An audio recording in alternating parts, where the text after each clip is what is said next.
Hi hello brother, ఎలా ఉన్నారు అందరూ?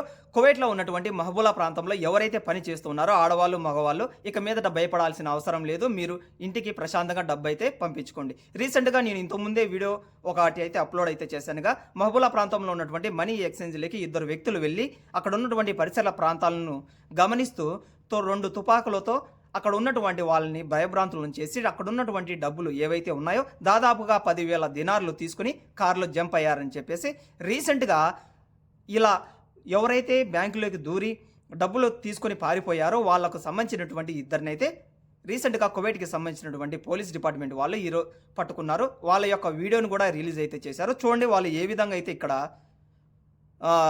అక్కడ ఉన్నటువంటి మనీ ఎక్స్చేంజ్లోకి వెళ్ళి రాబరీ అయితే చేస్తున్నారు.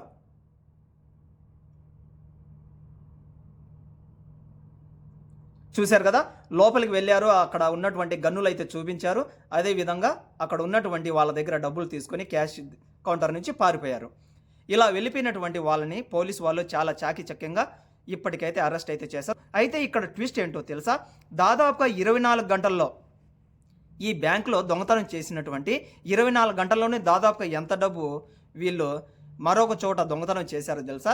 దాదాపుగా 46,000 దినార్లు రాబరీ చేశారంట జస్ట్ 24 గంటల్లోనే.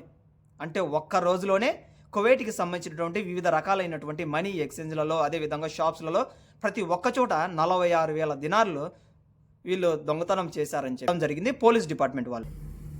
రీసెంట్గా వీళ్ళిద్దరూ వచ్చేసి నైజీరియాకు చెందినటువంటి వ్యక్తులుగా గుర్తించారు. అల్ కురైనీ సూపర్ మార్కెట్ దగ్గర ఒకరిని పట్టుకుంటే మరొక అతన్ని వచ్చేసి రాబరీ చేసిన తర్వాత పరిగెత్తుకుంటూ టాప్ మీద అయితే నిలబడిపోయాడంట. ఇక్కడ మరొక దొంగ అయితే పట్టుబడ్డాడు. ఇప్పుడు పోలీస్ స్టేషన్లో ఉండి చెప్పుకోడైతే తింటూ ఉన్నారు. మీరైతే ప్రశాంతంగా వెళ్ళేసి డబ్బు అయితే పంపించుకోండి. Have a nice day and bye by.